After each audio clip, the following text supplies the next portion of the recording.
Hello, my name is Whitney Henry, and I'm a nursing student at the Indiana State University LPN to BSN program. This is my presentation, Who is My Patient?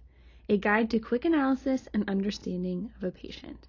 The target audience for this presentation is anyone working in the healthcare field delivering care to patients.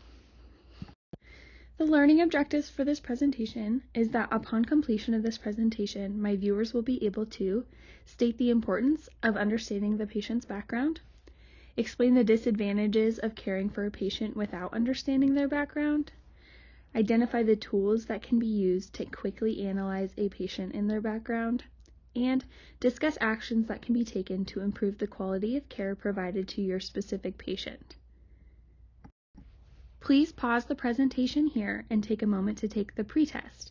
This will allow you to assess your current knowledge of patient evaluation and understanding, as well as assess your knowledge and how it has grown throughout the progression of this presentation. The pretest can be accessed by clicking the link underneath the video. As we all provide patient care to a large group of diverse individuals, why should we take into account who the patient specifically is? Well, there are a lot of good reasons to consider who the patient is and what their background is. Number one would be building rapport and building trust with that patient. This is one of the most crucial elements to an effective healthcare relationship. We want our patients to trust us, and we want our patients to take our advice and trust our diagnoses. If we take into consideration who our patients are, we're going to deliver a higher quality of care. We're going to have a better understanding of the background of our patient and be able to deliver them care that fits into their lifestyle. We're also delivering culturally competent care that fits in with their practices, their religion, their diet accommodations. Also, one of the most important things is that our patients are more likely to participate in their care. We can provide care within the office or within the hospital setting, but if the patient does not take that information home and implement it, then the healthcare information didn't really matter. So we really want patients who are willing to participate in their care, and taking into consideration who they are and what their background is going to be crucial in that. We also want to treat the whole patient, not just the disease process that we see in front of us. If we give a recommendation that doesn't align with their cultural practices or their religion, they're not going to follow through with it. So this is why we should take into consideration who our patients are. So what are the disadvantages to providing generalized care and not taking into account who our patient is or what their background is? Well, number one is going to be poor rapport or a poor trusting relationship with our patient. This is going to lead to worsening health conditions and a lack in seeking of treatment. Another thing would be missing key elements involved in patient wellness. We might not realize things that are contributing to poor health. We also might miss specific disease processes. This is because different ethnicities and different people with cultural affiliations are going to have specific disease processes that are associated with them. And if we are delivering generalized healthcare, they are going to receive a whitewashed version of a diagnosis. And we want to deliver them appropriate care with appropriate medical diagnoses. Also, we're going to see poor patient participation in care. If they don't participate in their care is not going to be effective. We also can inadvertently put a financial burden on our patients if we do not know what resources they have access to and their financial situation when providing medications, for example. Again, issues with access. We may not realize their geographical location or their financial situation and ask them to access healthcare that they don't actually have available to them. So when we go to understand and analyze our patients quickly to make sure that we're delivering competent care, which elements do we need to consider? Ethnicity and culture are huge and tie into a lot of the other elements. So where are they from? What language do they speak? What religion do they practice? Is going to be incredibly valuable in treating a patient.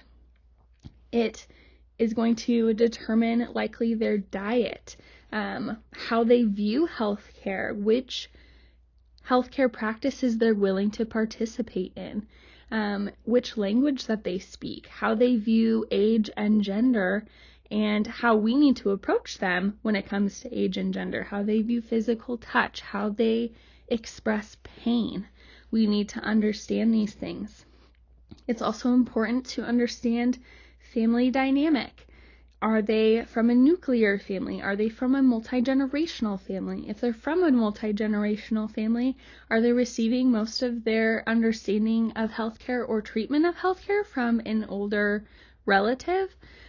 We need to understand their socioeconomic status. We need to understand if they have immigrated from elsewhere in the world, making sure that we provide competent care in the sense that we're providing either an interpreter or documents that have information in their native language.